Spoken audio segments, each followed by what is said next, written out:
Before we start, I just want to say that the story moves from right to left and from top to bottom.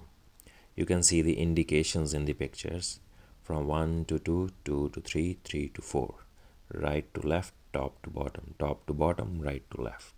Angel Densetsu chapter 25 finale. So finally we are going to see the end of the fight. On the cover picture we have a nice textured portrait made by the artist. I guess it's Ugisu. It kinda looks like Kurodo too. I'm not sure. But let's say it's Ugisu. So in the last episode we saw that Kurodo fell down on the ground in just one punch, and even after getting up he forget that he got knocked down in one punch. So he's getting ready to fight again. Fine then, bring it if you can. And Kurodo gang is trying to stop him. What are you saying, Kurodo-san? You know you can't beat him. Shut up, you guys. Stop saying I can't win. You never know unless you try. You already tried. That's how we know.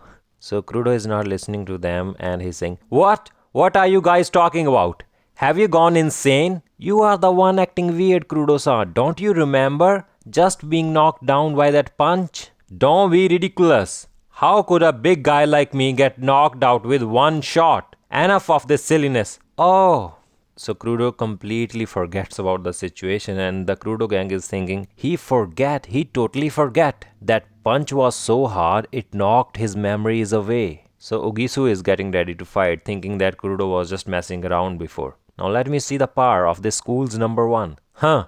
Don't think you are so hard because you beat my number 2. You will see the difference in power soon enough. And Kurodo gang is quite worried. Oh god, Kurodo-san, that punch was so hard it knocked his ability to think rationally away. So they are thinking that because of the punch, Kurodo is not thinking straight and that's why he's getting ready to fight. By the time they do anything, Kurodo was already getting out with a punch. Ah! They tried to stop him. Kurodo-san! But Kurodo is already on his way to punch Ugisu. Ugisu is analyzing Kurodo's body movements. A downward punch stemming from his advanced height. How simple. I will just block it and follow with a counter. So Ugisu is thinking to block the punch. But when Kurodo punched him, it hit him hard and all the students were shocked as Ugisu were thrown away with just one punch and Ugisu was in pain. So Kurodo gang is quite shocked with this and Ugisu is thinking, shit, what power.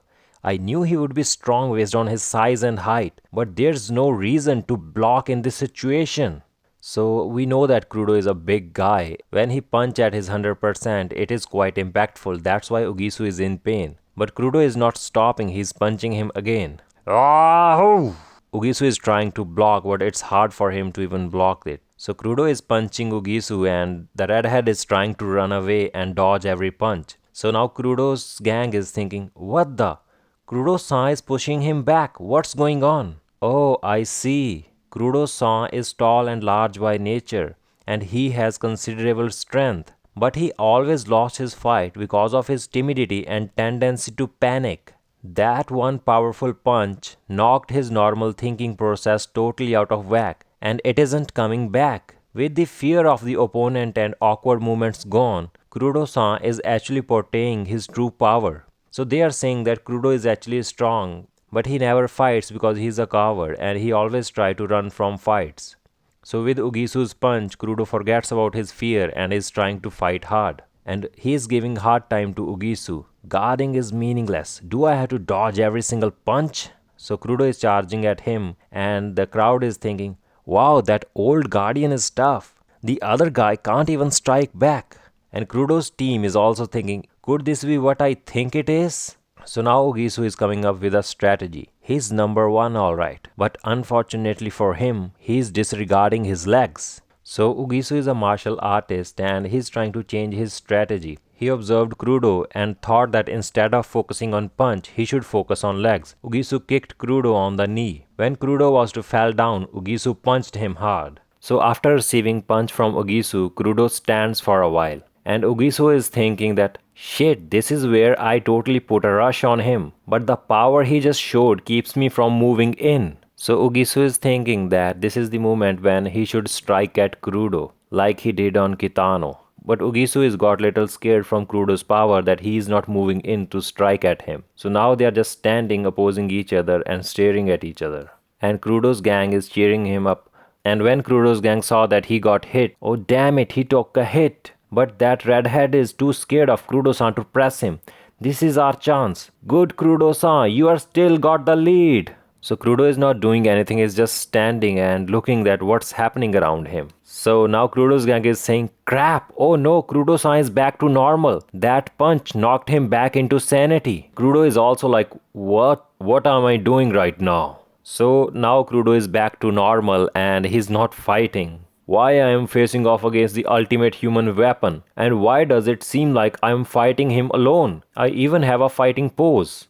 Kurodo again forget his memories of fighting and he's thinking that why he is trying to fight, and Kurodo's gang is cheering him up. You were pushing him back, Kurodo-san. You were fighting him by yourself. You can do it. You can win. So now Kurodo observed the situation and looked at Ugisu. And he's thinking, I was beating him? That man who defeated Kitano-san? How? So Kurodo is questioning himself that how he can beat Ugisu who beat up Kitano. And Kurodo's team is saying, you are actually really tough, Kurodo-san. When your memories were knocked away, your dominant power has drawn forth. Just like a sleeping lion, Kurodo-san. So after hearing this, Kurodo got this proud feeling back. Dominant power, sleeping lion, me? Ha ha ha. Well, how do you like the strength of Hekaiku's #1 fighter? You may be a good fighter and all, but I am simply on a higher plane of existence. Know the power you have, the true power of sleeping lion.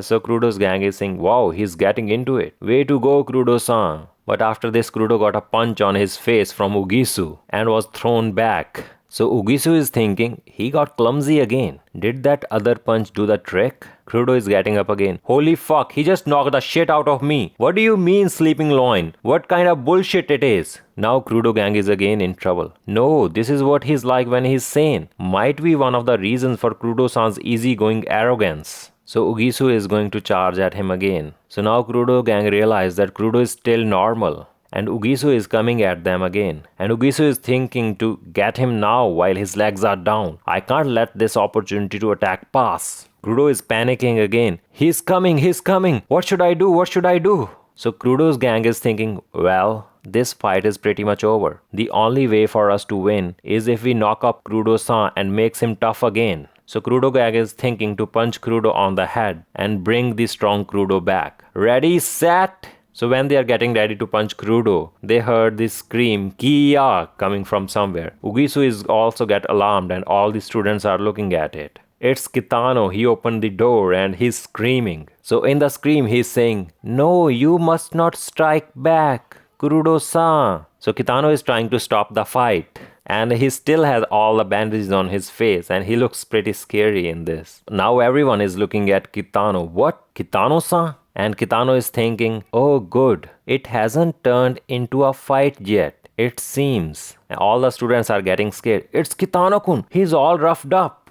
And Ugisu is saying, yeah, well, if it isn't the #2, those bandages look pitiful. But your turn is done already. As you can see, I am currently in a battle for the position of guardian. Stay out of it. So all the students are saying, wow, he's threatening Kitano-kun like some no-name thug. What's gonna happen? So they are surprised that Ugisu is not scared of Kitano. And Kitano is just moving ahead to Ugisu. Whoa, there he goes. The return match between Kitano and the redhead. But in reality, Kitano is not thinking about fighting. He's thinking, Kurodo-san really jumps to the conclusions quickly. Even going to fight this fellow to avenge me. So you wanna fight? In that condition you think you can take me? So Kurodo gang is getting happy. Kitano-san is gonna fight. I knew he wasn't the type of guy to get down after he was defeated. Way to go, Kitano-san. And now Kurodo's gang is cheering for Kitano. But Kurodo is looking at the door and he saw Ryoko over there. Oh no, I wonder what was going on. Kitano-kun is getting involved in the nonsense again. Oh, that old guardian is up here too. I'm going to stop him. Why does he always stick his neck into stupid fights? Stop it. If you do any more, people will think weird things about you instead. So Ryoko is here to stop Kitano and he wants to stop the fight. But Ryoko's friend is stopping Ryoko because like last time there would be rumors again about Ryoko and Kitano. And Kurodo gang is thinking, oh, what a relief. We are saved. Kitano-san will do something about this. But when Kurodo saw Ryoko on the roof, he wants to fight and he's charging at Ugisu because Kurodo wants to show his power to Koiso Ryoko.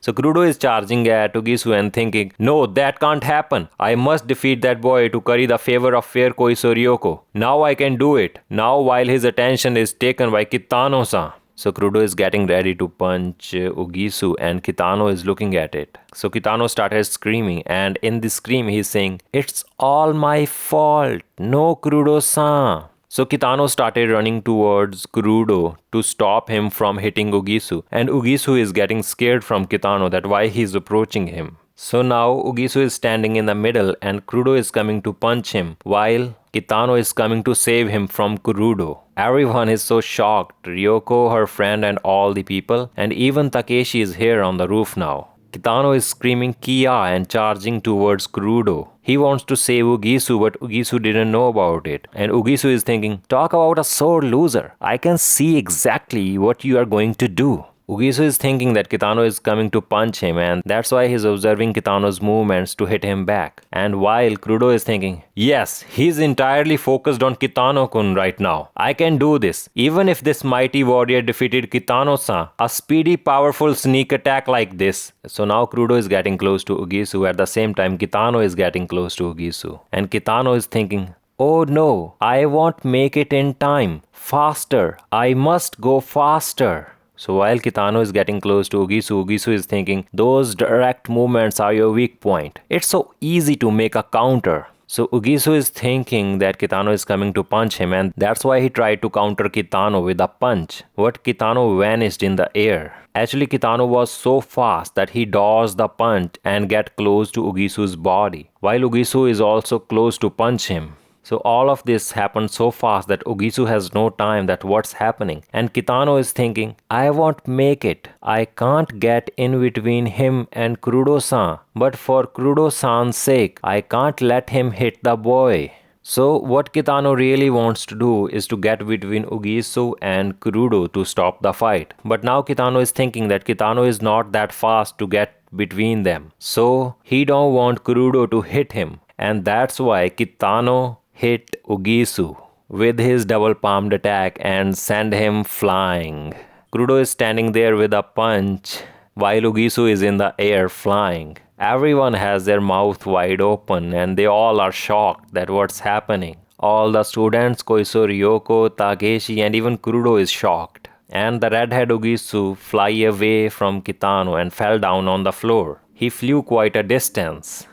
So all the students are talking now. He flew. Someone just flew through the air. What was that? That was inhuman. Wow. Now Kurodo is talking with Kitano. Kitano-san, I said it's okay. You didn't have to do this. But your bandages. So Kurodo was thinking that Kitano is hurt. That's why he had bandages. But Ryoko just put those bandages on to show people that Kitano is hurt. So now Kitano is removing his bandages. And when he removed all the bandages, we saw that Kitano has no scar on his face. He's perfectly fine. And this shocked everyone. Even Ugisu is thinking, impossible, I hit him so many times. And Ugisu got knocked down on the floor. So Kitano is saying, you don't have to be worried if I get knocked around a little bit. I am used to being hit. There is no reason for you to strike back against him, Kurodo-san. So Kitano did all this because he don't want Kurodo to hit Ugisu. And to save Ugisu, Kitano sent him flying. But this shocked Kurodo and all the students and they were talking, he's immortal. Kitano-kun is the invincible man. No matter how he's beaten, he comes back from hell. The Kitano legend is indestructible after all. So Ryoko tried his best to make sure that Kitano will look like a normal person, but in the end, it never happened. And she's thinking, damn, just when I thought I'll make Kitano-kun out to be just a normal person. It's just not that easy, I guess. Well, of course, he's not a normal person. He's a natural fighting expert, and he's got a very kind and pure heart, just like an angel. That's why he always sticks his head into fights. And Kitano is thinking, oh good, nobody was hurt in this fight. Case closed, I guess. And Takeshi is thinking, what the hell was that? I don't get what just happened. And while Ogisu was knocked on the floor, several meters away from Kitano.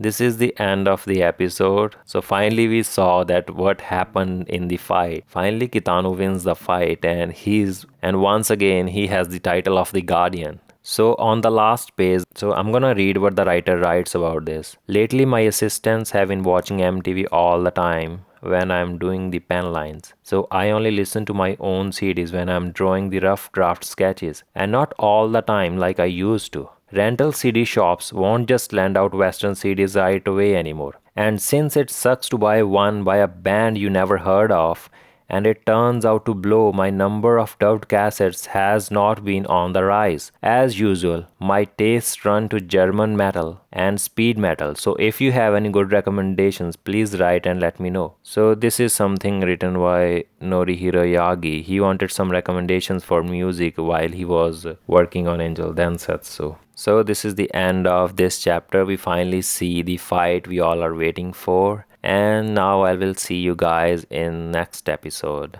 Sayonara.